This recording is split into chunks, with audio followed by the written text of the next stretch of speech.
Let me get started with saying, first of all, a huge thank you for everyone for coming, for our speakers taking their time to share values. We're extremely excited every time to do it. Honestly, I always like to say I stand on the shoulders of giants. I get to bring in value by bringing in people that are honestly excited to share value, right? It's pretty amazing. In a context and category that now is increasingly interesting at the verge of FOMO or heavy FOMO for some. So really what we're trying to do is first of all to share value and take away a lot of hype, a lot of trends, and bring you real world use cases from people that's been through it, whether in their own companies, whether in helping other companies as well.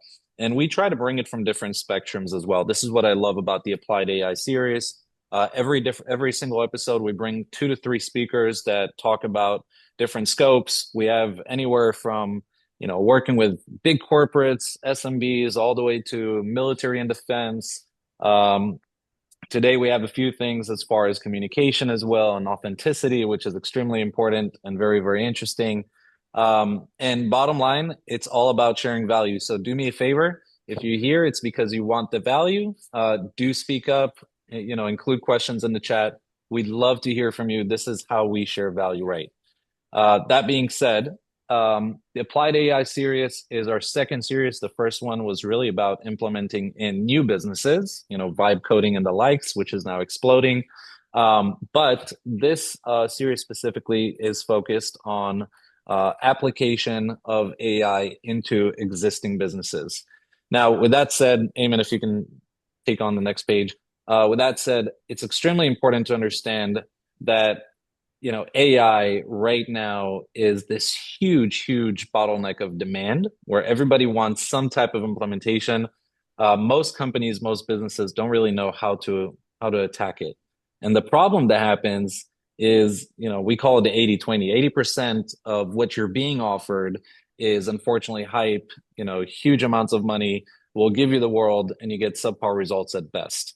And the 20% that you can get that bring you great value, you have to understand how to find it right and how to be able to receive the right things for you.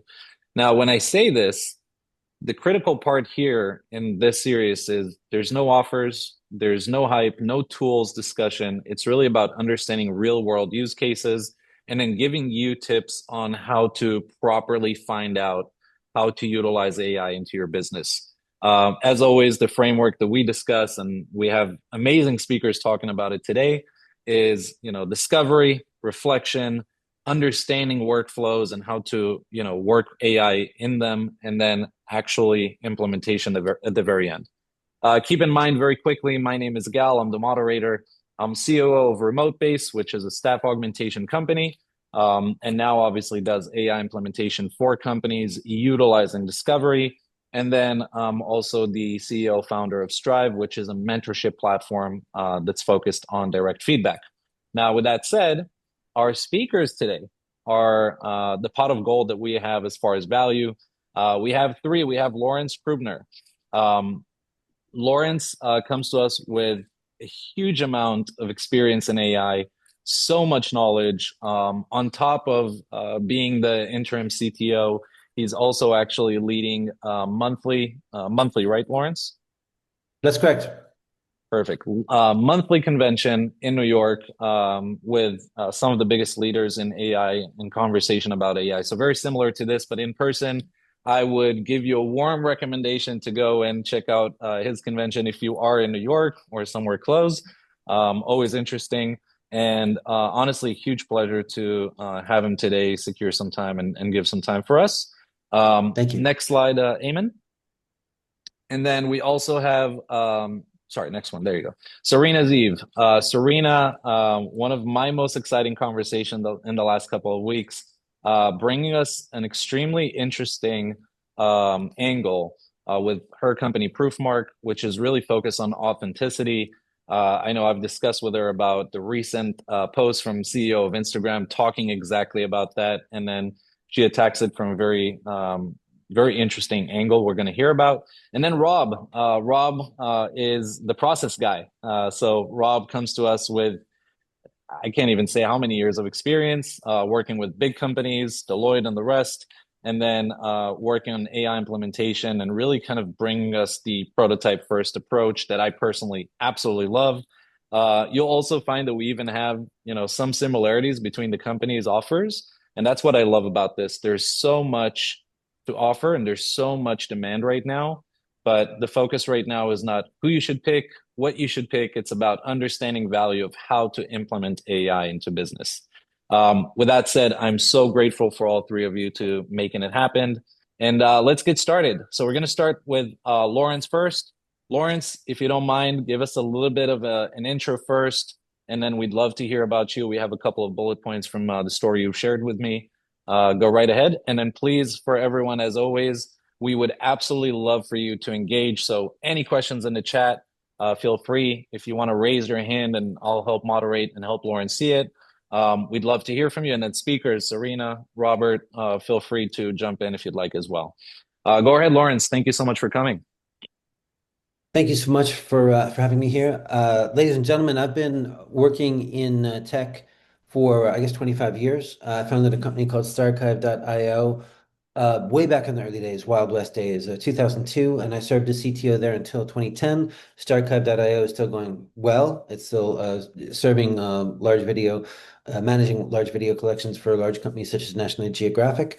I switched gears after 2010. I became a software architect for very large firms, and then around 2015, I began working with AI and natural language processing and machine learning tools. So when I speak of AI, I'm speaking broadly of the whole continuum of modern AI and LLMs, but also some of the older techniques that we used 15, 20 years ago, such as sentiment analysis. And having said that, I've gotten deep into the world of cognitive AI, the algorithms that allow a psychological analysis. And I'm going to talk about that in a second. One of the more interesting projects that I had that helped me develop this more richly. It had been an area where I'd experimented, but then really getting deep into it. For 2 years ago, I was working for a startup. I helped them. It was a dating app, and I helped them develop their matching algorithm. Now, an interesting thing with dating apps is that anything that the users, when they join the site, when they join the dating app, anything that they tell you that they are consciously telling you, they could be lying. So how do you find out the truth? Well, you have to look at the things that they reveal about themselves that they don't realize they are revealing about themselves. So for instance, do they have a large vocabulary or a small vocabulary? Do they tend to use short sentences, or do they demonstrate complex grammar, such as long sentences with multiple independent clauses? Do they tend to use words that are emotionally neutral? Do they have a flat affect? Or do they use words that tend to be highly emotive? Do they tend to use words that are highly angry? Uh, do they use slang? And if so, is that slang associated with some kind of subculture or ethnic group? Uh, these are all the different kinds of analysis you can do, and you start putting together a picture of a person. Now, here's an interesting thing. After I worked with that dating app for a while, I switched gears and I became the interim CTO at the Fourth Effect, which is very different. And you might think that the algorithms would be completely different. The Fourth Effect is sort of in the space of elite recruiting. Companies come to us and they're like, hey, we have an opening on our board of advisors. We need a top level executive to fill this seat on the board of advisors. Now, on the surface, that sounds very, very different from a dating app.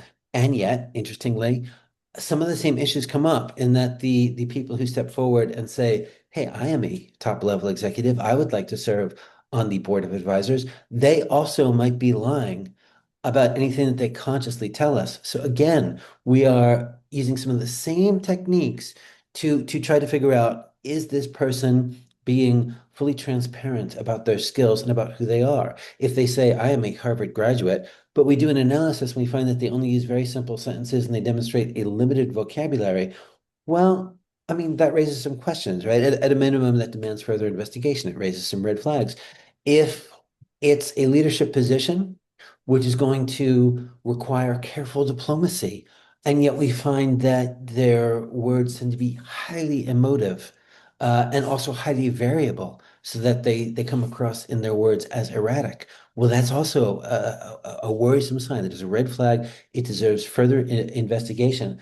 The AI analysis has allowed us to engage in matching that is far more accurate than I think anything was possible before. And I know some of you might have done like sentiment analysis, right? That's been around for 20 years.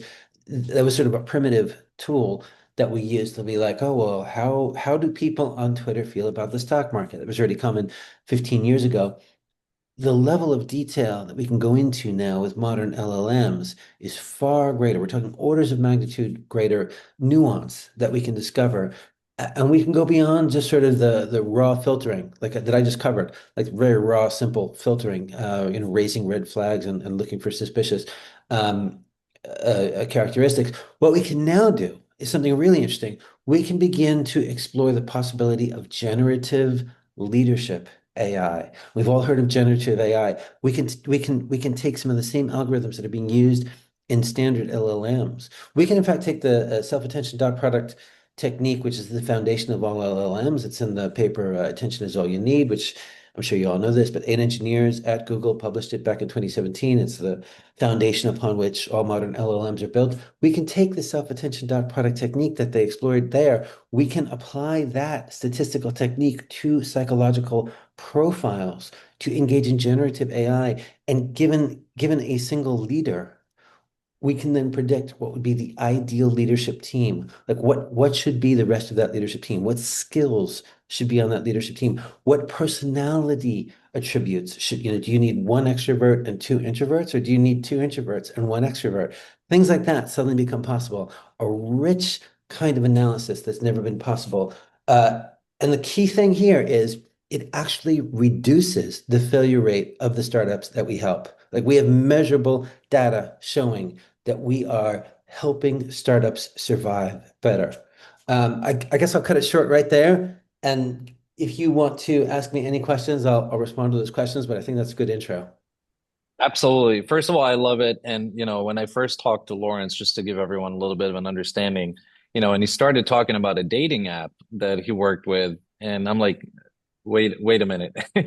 How do we get from dating app to the fourth effect? But it's exactly that. It's understanding, how do you utilize these patterns and then incorporate them into, for example, leadership, and then finding the very best staff to work for companies.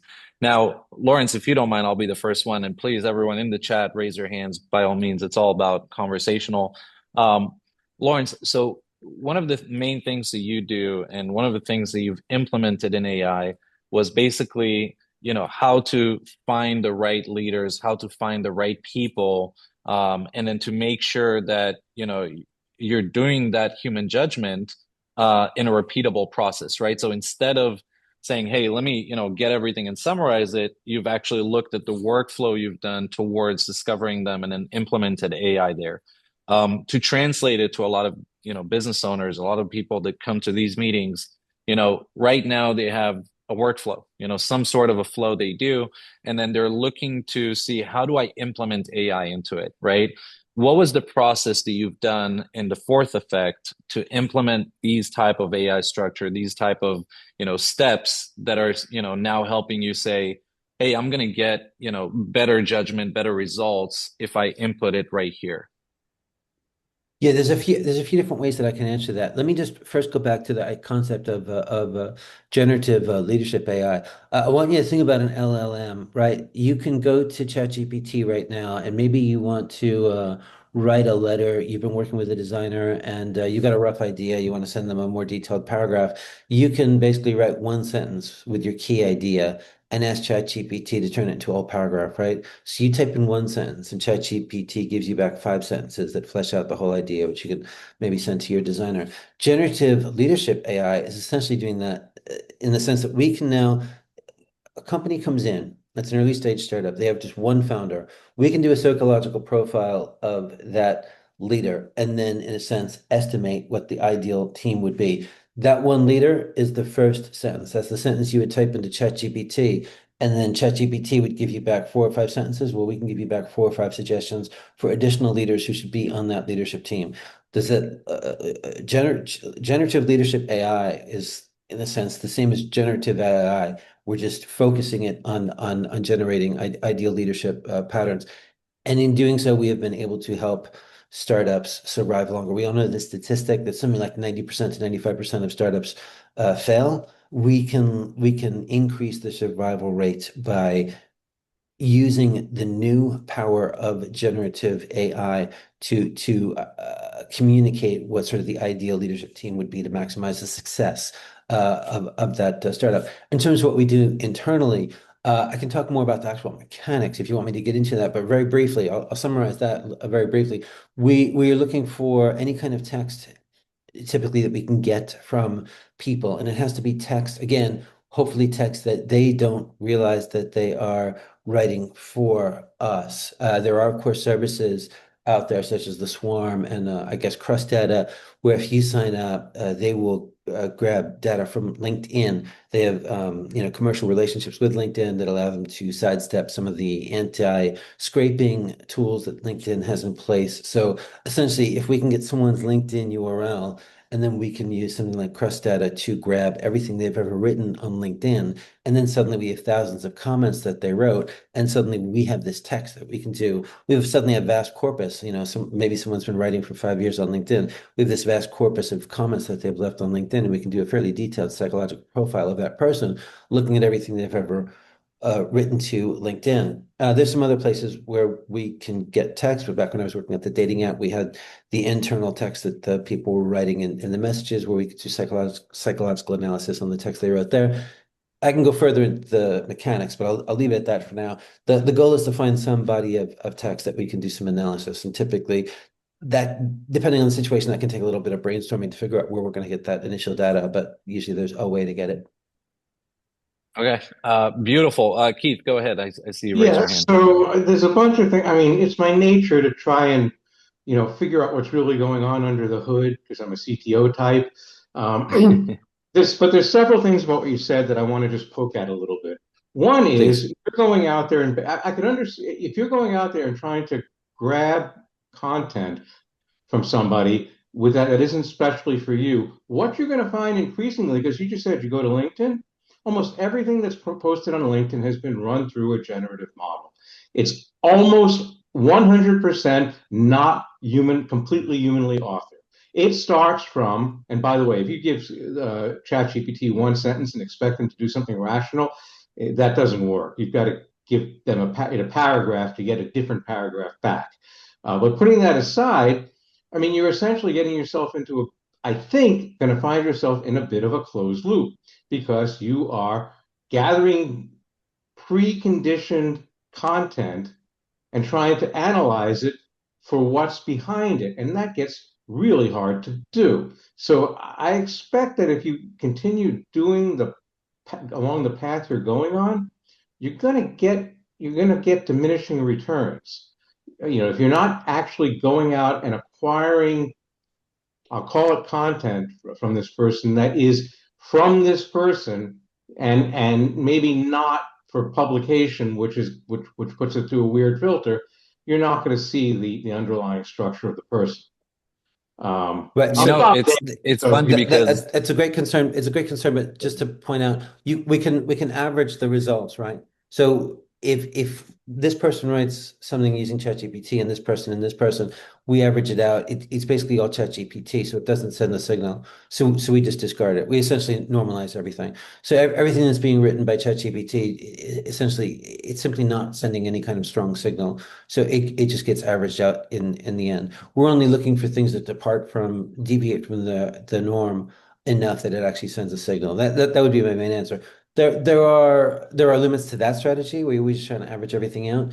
It's also true that even when people do use ChatGPT, some of the stuff generated does send some signal. Like there's the subject area that they might focus on. Like one person might only write about finance, and another person might only write about human resources issues. In which case, that gives some signal. It might be a weak signal, but it gives some signal. But generally speaking, our main answer there is simply that if everyone writes with ChatGPT, then it all averages out and it doesn't send any signal. So we're looking for what survives after we've normalized for that sake. It is also true, though, that if we grab everything from LinkedIn, we often typically get stuff from a few years ago when people were not using ChatGPT. So that gives us some signal. There's also situations where we find corpuses of text that are not like we wouldn't we try not to be in a situation where we are 100% dependent on LinkedIn. We try to supplement that with some other sources of data for sure.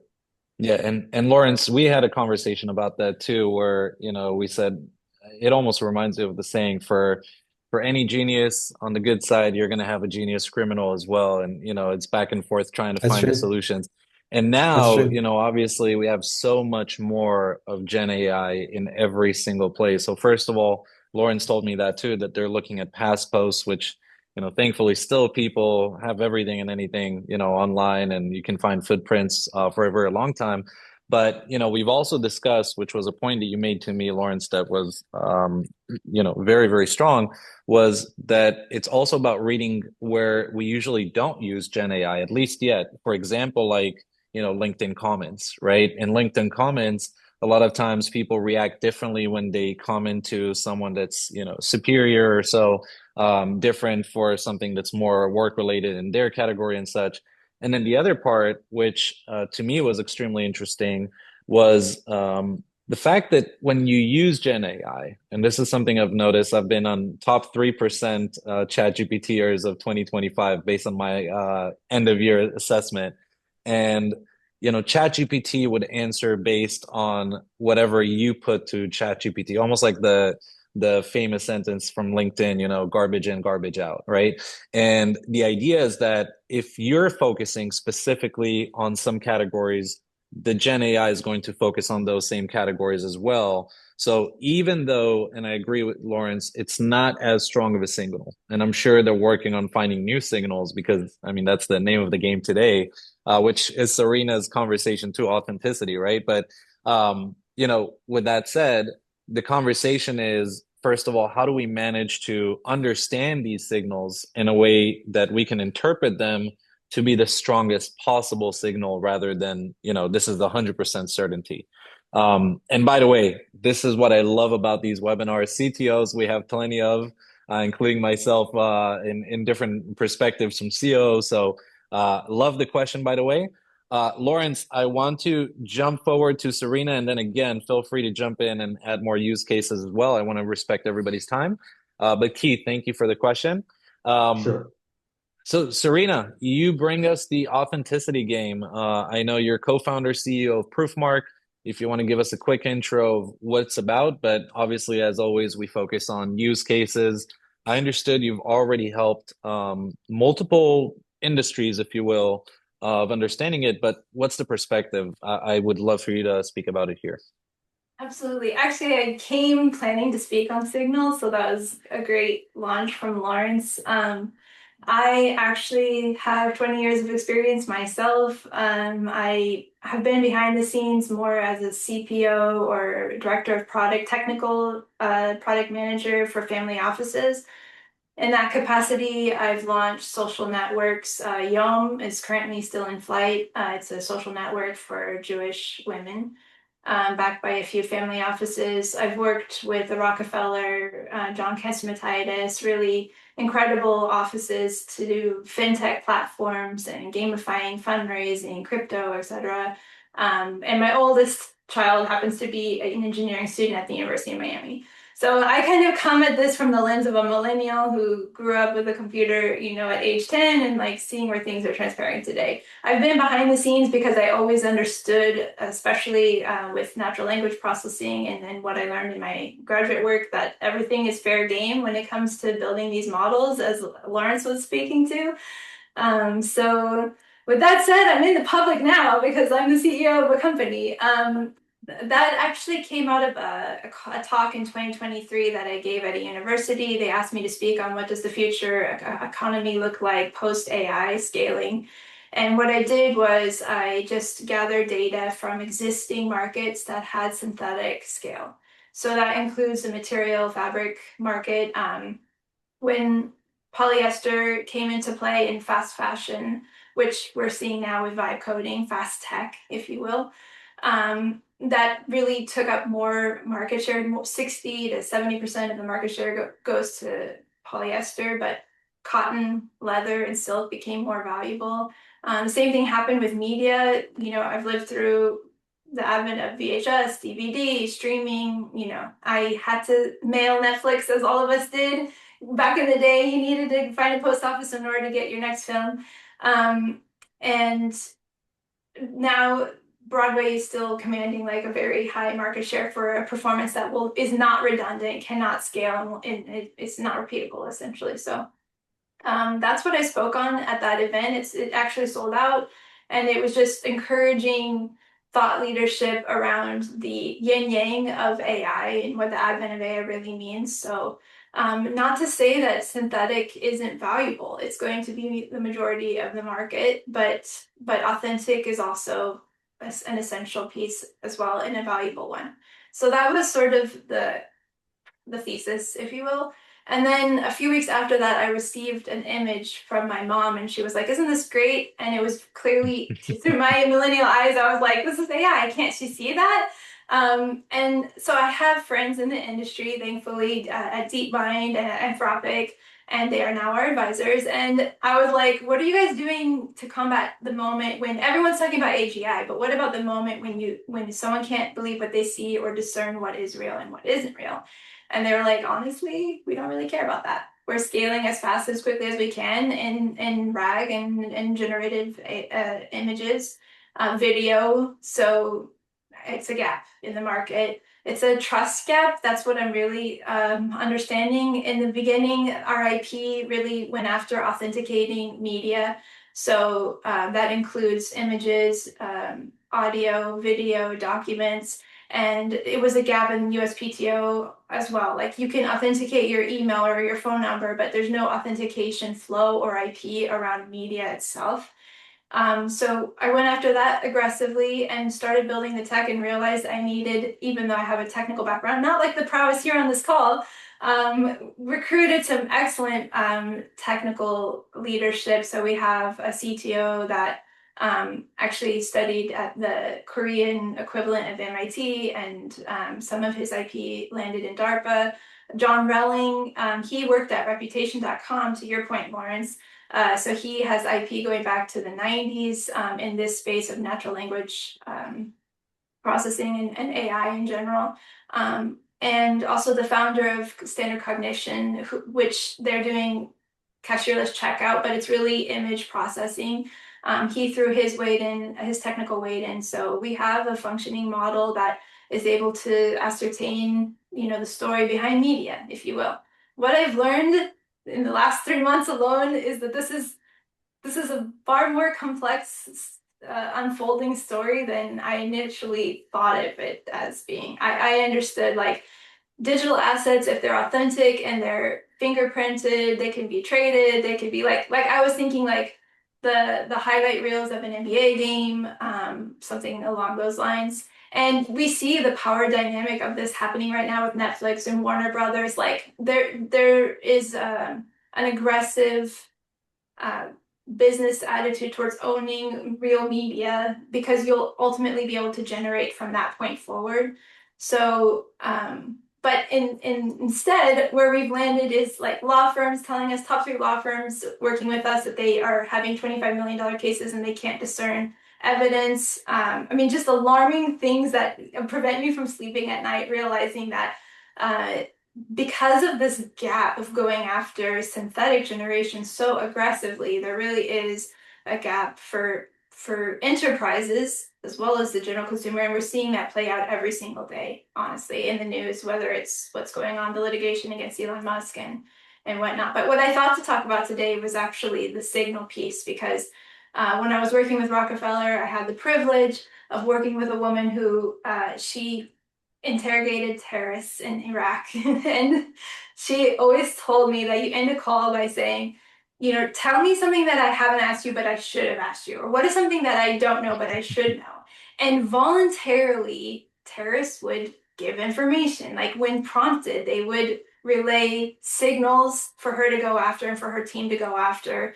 And that's the way that I approach LLMs and AI in general. It's the blind spots. Otherwise, it's just reflective behavior. So it'll be like, yeah, you're on the right track. Yeah, like go after this. Or but when it comes to internally within our organization, or even in my consulting work, I try to think about things in an inhuman way.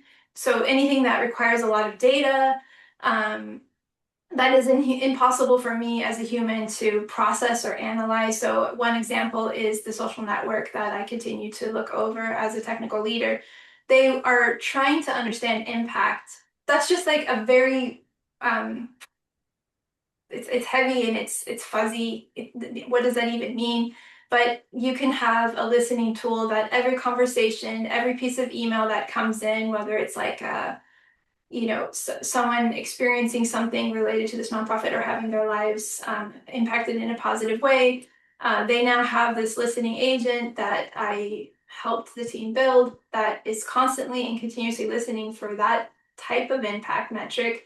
And it's on their website immediately. As soon as it's captured, it's part of uh, their, their leadership conversations of their board. So it was something that's just like, this is our mission statement, vague and difficult to capture as a human, but as something that becomes a clear prompt, tackling inhumane amounts of data, it becomes a clear signal, and one that it's not just like, hey, I'm writing copy for a marketing post, help me write this exact marketing copy in my voice and just do it for me. It's different.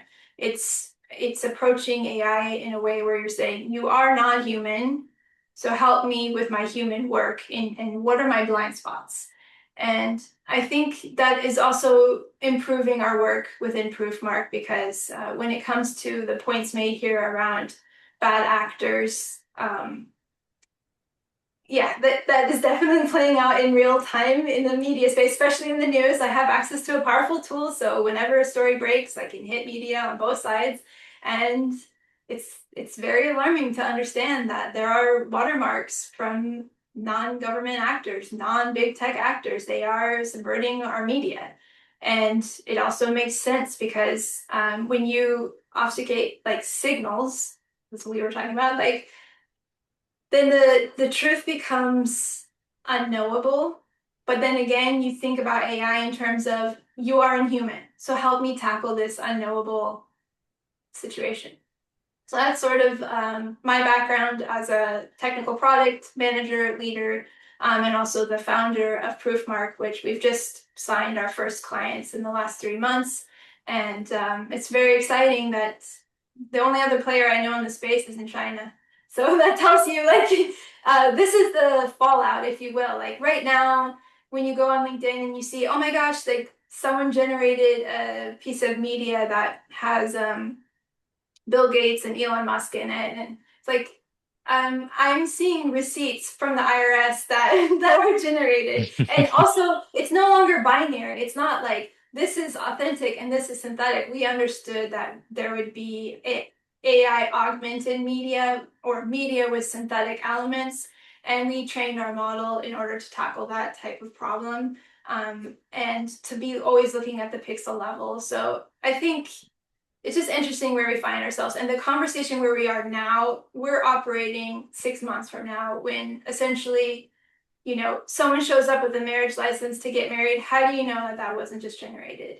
One of our clients is in the health tech industry in India, and I also lived in Asia for a couple of years, and I can affirm that, like, if you can solve fraud in an Asian country, that is kind of more along the lines of where we might be in 6 months. When you have a tool that can just generate a passport or your homework for you, really, it's interesting to think, like, what does that reality look like, and what kind of problems are we going to tackle? So using AI also to seek out those signals and reality in India and China and other countries where they are dealing with these on the daily, like up to 10 to 15% of all doctors operating in India are not even real doctors, and people die because of this fraud. So Sarina, I have a question, and I have to jump in here. I'm going to do the Keith here and ask about and ask about first of all the fact that the gap is increasing faster than we catch it, right? And we all know it. And I think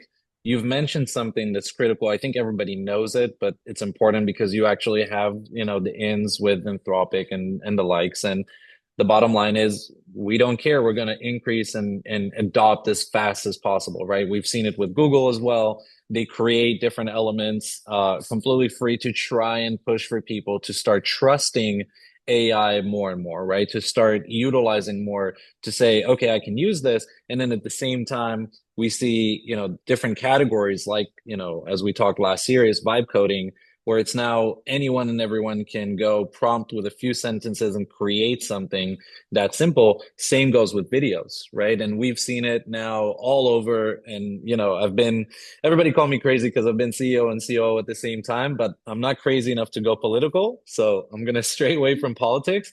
But we all have seen right now Instagram and social media blowing up with videos of, things that, is hard, almost hard to refute, right? And you see the comments, and this is where it gets me personally when you speak about this. The comments are insane because so many people are automatically believe it. So we moved from, my mother sending me a video of, a kid, holding an elephant and saying, "Oh my God, this is crazy." And you're like, yeah, maybe I should tell her, maybe I shouldn't. To now we have people truly, fully believing in what they see faster than we can respond. Um, how does that take into effect when you talk about like we're trying to solve 6 months ahead, right? The reason why I, as a CEO, am looking 6 months ahead is because I also believe that there is tooling that has not yet been released. So just like Google has Nano Banana Pro, they also have their Synth ID, which they released access to like 3 weeks ago. So they're looking specifically for their embedded watermark. And ethically, I will just say, not to make an enemy out of Google because I'm a fan, but they should have released that at the same moment that Nano Banana Pro had its update. So that's just me personally believing that. But they can't look into the watermarks of other non-government actors or other big tech. So we trained our model to seek patterns at the pixel level because we understood that they would be imprinting and leaving a key, like a gatekeeper and a key, if you will, key master gatekeeper, Hmm. like Ghostbusters reference Yeah. here. If we can seek out those patterns, then we would understand also more details about the media. But the general forensic tools that exist today, like they're inequipped to handle this problem. So you can go to a forensic tool, AI can generate at the pixel level, and it's clean. So you don't have the noise that used to be there when you would use a tool to create deep fakes. But there's still patterns that generative images leave at the pixel level, not even a watermark pattern. And that's what one part of it. We have multiple avenues in RIP, but that's just one aspect of it, is the analysis piece. And Of, I of also looking to analyze. Yeah. exactly. But it could be that in a month, due to demand from its user base, Insta could say, well, we know the watermarks. We're working with big tech, so we're going to turn on a filter. You will know whether or not it's real. That doesn't answer the problem that you can still generate a birth certificate. You can still generate a diploma from a university. So that's why we're like, this is an important problem and we want to equip users. But at the same time, we're thinking industry-wide, like in 6 months, how do we ensure that this law office that we're working with will be able to, discern evidence like that? That's And actually tell what's what. So this is the one question I'm going to ask you to before we move to Roberto, because I do want to give him plenty of time as well. Super interesting. Um, you're working with law firms, and law firms are notoriously non-tech, right? And again, I appreciate and respect everyone that jumped into this meeting being in a non-tech industry. Recently spoke to some construction companies, which I would call one of the biggest non-tech sides that you can find. But law firm is non-tech, and you're here fixing a gap and finding that gap, getting bigger and bigger for them. How do you look at helping them implement AI in a way that would, help them, beyond the tool? Like, how do you implement into a non-tech industry? How would they, I think that's a better question. So in 1 minute or so, try to say how would they or how should they look at implementing AI from their standpoint?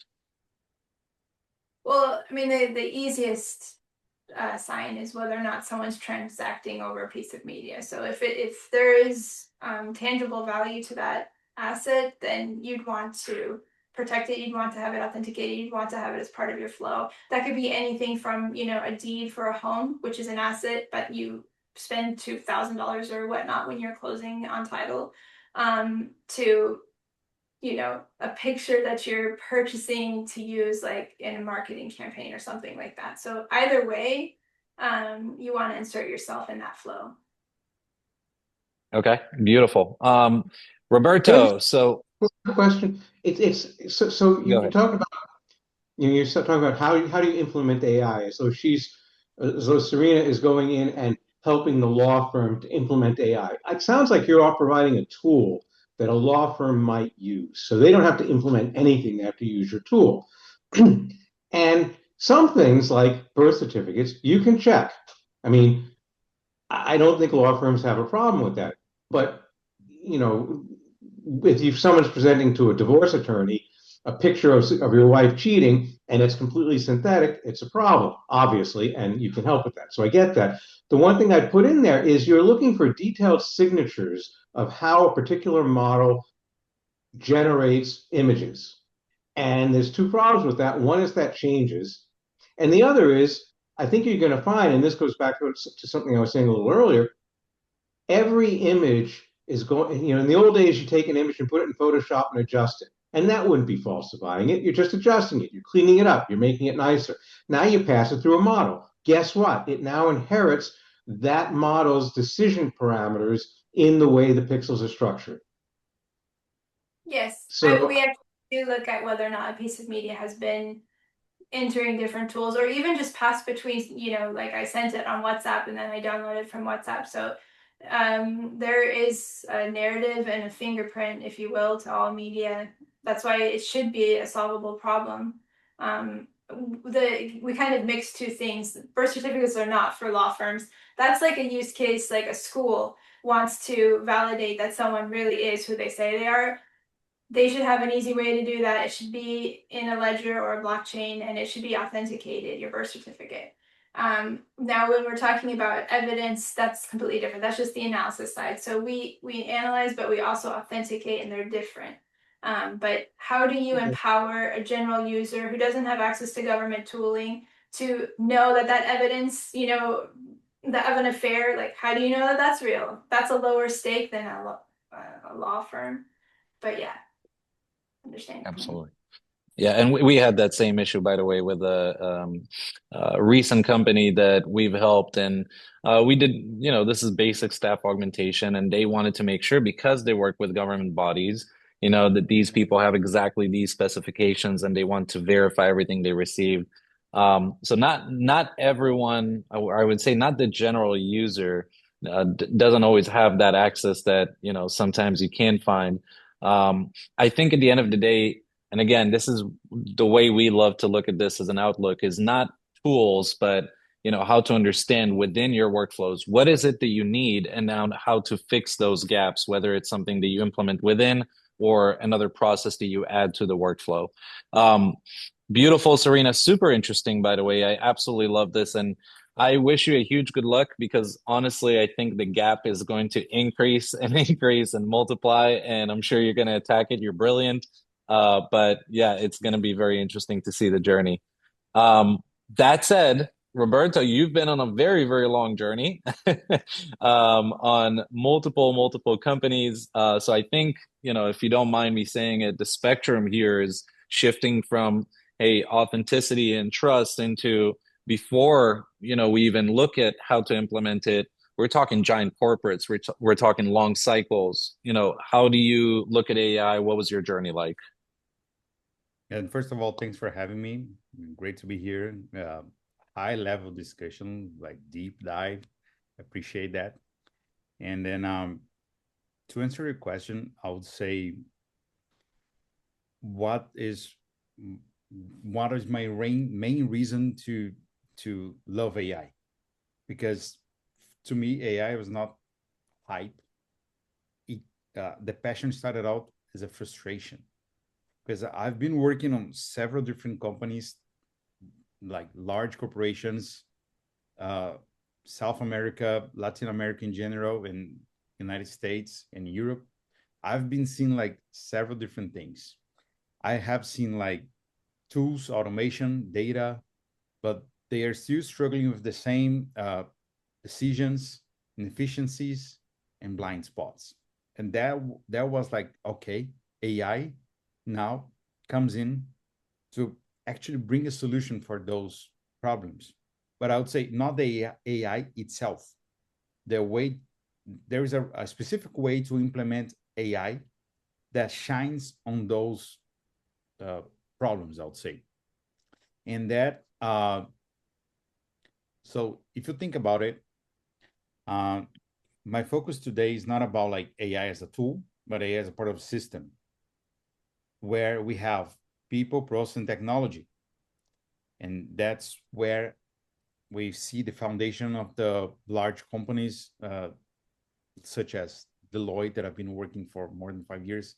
And I've seen like big clients. I don't know if I can disclose those names, but I've seen those. I've worked with those. I've seen like a bunch of different architects, but different perspectives there. And then I say, okay, if they have like the proper system, have the support of AI on their perspective, like have like a set of mindset people that are there taking the decisions with the right process and AI on top of that, that would be very different. So what I'm saying, all of that is because I strongly agree that, and I strongly believe that we need to have that type of, not conversation, but that type of system guided through AI. And that was like my main reason to put together my company called Beautify. And we are largely focused on build systems that supports different areas. So let's say Sarina's mentioned about the law companies, and you mentioned, okay, like they are not specifically non-tech, right? Which is awesome because they need system to support their own operation, right? They need system to understand what they are doing, but also understand what they don't know and they are not interested to know, right? So, and then I was thinking, okay, if we have sort of a gallery of I would say tools as a system as a tool that you can plug and play, and from that learn, memorize, and think cognitively as a human being can think cognitively on those. And on top of that, start building up like solutions, as we know, like screens and clicks and all the kind of stuff. But in summary, have a place that you can put those together. I think that with that, we can contribute a lot to solve another type of big problems that we currently have. And then AI also introduces that, and as we mentioned earlier. So I am very, very happy to be here, and then I think that would be a great starting point for us to move forward with the discussion. So, Roberto, I want to tag you into a question that we discussed last time. And the fact was that we kind of spoke very similar languages around understanding, and this is especially for non-tech industries, right? That, like you said, AI is not about tools. It's not about how do I implement or how do I help my own company by solving this. It's about, discovery, reflection, understanding your own workflows, right? What's happening in your company today? And then you said it so beautifully, is killing manual steps, right? Now, on the other hand, killing manual steps, there's so many steps, especially in non-tech, that, you say, I need to replace this, right? I was speaking today to a company, two-man show, God bless their heart, super hardworking. They do automotive research, and basically, they take weeks on weeks of actual manual work themselves because they are the experts of data querying before they approach their customers with the results, right? There's about 1 million different points that we can improve that are manual steps. But then you brought in the second part of it, which kind of gave me like, this is the aha moment for me when you talk to the right person for implementation. And that is baby steps, right? Prototype, create one, specific group, focus on one group of issues or one specific issue that's the most frustrating, and then find how to replace that. And then from there, you can grow it, right? How do you look at that when you look at big companies, right? And not necessarily SMBs? Yeah, thanks for that question. Very, very good. What I've seen on those big companies is like, okay, we're going to start a new project. And then the first thing is the discovery phase, right? So from there, we need to discover a bunch of things. We need to read a bunch of documentation. We need to put together our perspective and need to debrief on that perspective. And then we need to move forward to planning the implementation, and then everything goes on. The big issue now is every time that you need to start a new project, you need to go and rerun the discovery phase again, learn again, right? But we are basically learning from scratch. And that's the issue. Discovery is not an issue at all. It's awesome. However, imagine if you can go to that discovery phase, not from scratch, but from previous discovery, from previous learnings, from things that you can building up, like piling up and stacking up those and learn from there, plus what we've been discovering now, because companies changes all the time, markets change all the time. And then if you don't have that kind of memory that you can learn from, you can ask questions from, and you can start building up on top of those, that's the issue. And that's where I see the discovery phase now, and that's where I see the discovery. I strongly believe that AI should be embedded in the workflows. So let's say discovery is one phase of the workflow, right? So embed the AI there. How can AI contribute their specific phase of discovery, and how can feed the next phase, and how can keeps feeding internally and also keeps feeds the next phase and goes on, So one thing I'll say, this reminds me of like the Chat GPT initial part where we just had these chats, right? The prompts, and then the projects came out, and it was like this big aha moment of like, Chat GPT can now remember previous conversations and bring them up as I need them. And I was almost like, wait a second, I can actually start working on, on things long term rather than just, what do I need right now? So this is that level of discovery that helped me. And by the way, again, before we bring into my favorite part for all three speakers, which is the final insight, but I want everyone in the chat, if you have a business, if you have any type of approach, you're looking at AI, go ahead and ask your questions in the chat. Again, we will have all of the speakers always tagged, so you can find them on my LinkedIn as well. Brilliant people. I always recommend to connect with them. But I want to basically kind of connect a couple of dots that I felt that were so important for me. That's why I matched these three speakers that, by the way, all three brilliant. I feel like the discovery phase for you, Rob, the way that you see it is about understanding everything that exists, and then based on that, you have to understand what is the frameworks, what are the actual issues that I have, and then create some sort of a directory to understand, okay, if I fix this today, how do I come back to the next problem without having to reset?